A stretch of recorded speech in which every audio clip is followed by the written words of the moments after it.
Hello बच्चों, let's see the question.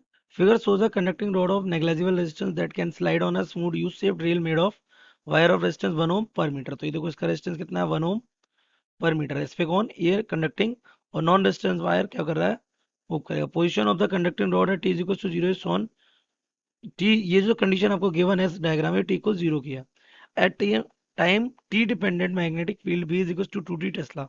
Magnetic field कितना है, time dependent v equal to 2t is switched on at t is equal to 0. और t equal to 0 पे magnetic field क्या कर दिया जाता है, switch on.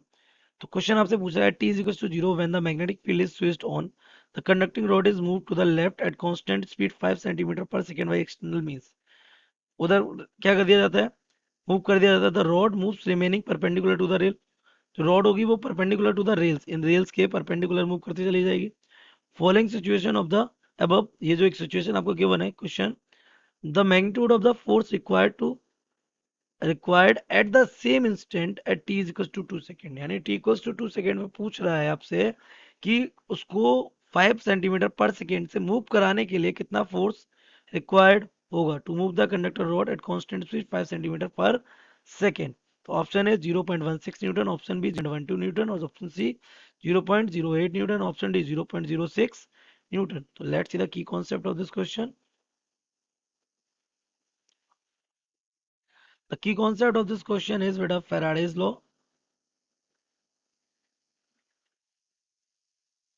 That said, the induced EMF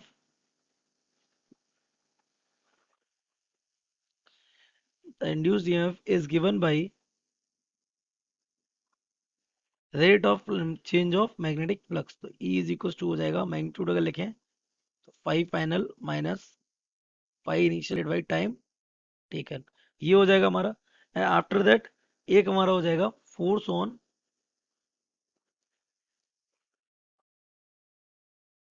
current carrying conductor. It is given by F is equals to IBL sin theta. जहाँ सबके कैसे अपने यूजुअल मीनिंग सेंस, जितने भी इसमें सिंबल्स यूज हो रहे हैं, तो सबसे पहले निकाल लेते हैं ईएमएफ. क्योंकि लॉजिक इस क्वेश्चन का ये है कि जब ये रॉड इस तरफ मूव कर रही होगी वी वेलोसिटी से, तो इसमें होगा बेटा एक करंट. इसमें क्या होगा, एक करंट होगा जो कि हमारा होगा किधर, अपवर्ड डायरेक्शन में. तो अपवर्ड डायरेक्शन, क्योंकि इसका मैग्नेटिक फील्ड किधर है, आउटसाइड है, तो ये अपवर्ड डायरेक्शन में करंट की वजह से इस पर इधर एक फोर्स लगेगा. F is equal to IBL. अब बेटा इस जो फोर्स है ना आपका IBL, इस IBL को काउंटर करने के लिए और स्पीड को कांस्टेंट रखने के लिए हमें इधर एक फोर्स लगाना पड़ेगा, किसके इक्वल, इसी के सेम इक्वल, ताकि ये v वेलोसिटी से क्या करता रहे, मूव करता रहे. We have to calculate the IBL. तो सबसे पहले हम देख लेते हैं करंट कितना होगा इंड्यूस. तो current induce will be given by I is equal to E upon R resistance. तो at t is equal to 2 seconds, तो 2 सेकेंड्स के बाद ये कितना आ जाएगा, 10 सेंटीमीटर आगे आ जाएगा. तो ये हमारा कितना बचेगा, 30 सेंटीमीटर. ये भी कितना बचेगा, 30 सेंटीमीटर. ये कितना बच रहा होगा, 20 सेंटीमीटर. तो हमारा जो रेजिस्टेंस हो जाएगा, resistance will be length into 1 ओम पर मीटर. इसकी लेंथ कितनी हो जाएगी, 30, 30 60 और 20 80, एंड दैट मीन 0.8 इंटू 1 ओम पर मीटर. ये मीटर, तो मीटर से मीटर कैंसिल, तो रेजिस्टेंस आ जाएगा हमारा कितना, 0.8 ऑफ ओम. अगर हम ईएमएफ कैलकुलेट करें तो EMF will be given by E is equal to 5 final.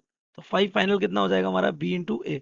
तो V हमारा हो जाएगा 2t, और तो t इज इक्वल टू पे क्या हो जाएगा, 2t 2 to 4, that means it becomes 4 tesla into. और एरिया कितना हो जाएगा इसका, area will be given by at t is equal to 2 second पे कितना, ये 30 और 20 का मल्टीप्लाई हो जाएगा 600. और 600 को we can write as 6 into 10 to the power minus का 2. This will be area.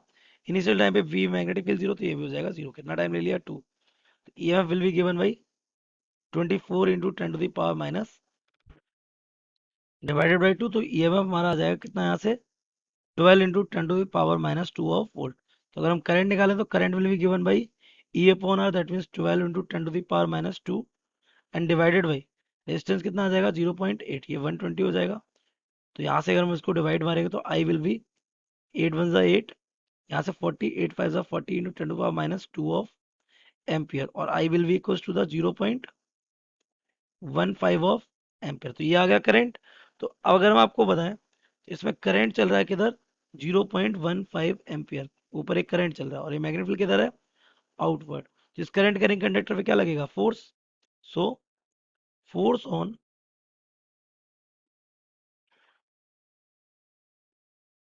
Moving conductor,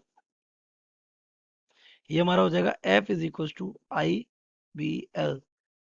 sign कितना हो जाएगा, 90 डिग्री, मैग्नेटिक फील्ड 90 है। करंट हमारा कितना आ गया, 0.15। Magnetic field T equals to 0, sorry 2 seconds पे हमारा मैग्नेटिक फील्ड हो जाएगा 4, और length is 20 centimetre, so 0.2 simply. तो ये हमारा आ जाएगा 1/2 ऑफ न्यूटन। अच्छा ये फोर्स लग किधर रहा है, ये फोर्स हमारे इस फ्रेम वाले वायर पर ऊपर करंट की वजह से किधर लग रहा है, इधर 0.12 न्यूटन। अब वो कह रहा है कि अगर इसकी मोशन को आपको 5 मीटर पर सेकेंड बनाए रखना है तो कांस्टेंट स्पीड के लिए इस पर इधर क्या लगना चाहिए, एक और फोर्स लगना चाहिए जिसका वैल्यू होगा कितना, 0.1 न्यूटन। तो ये कैंसिल हो जाएंगे, इसकी स्पीड कैसी हो जाएगी, कांस्टेंट। तो B match the option, 0.12 newton, option B is correct. So the correct option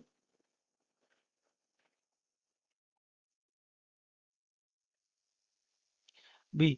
I hope you have understood it well. Best of luck.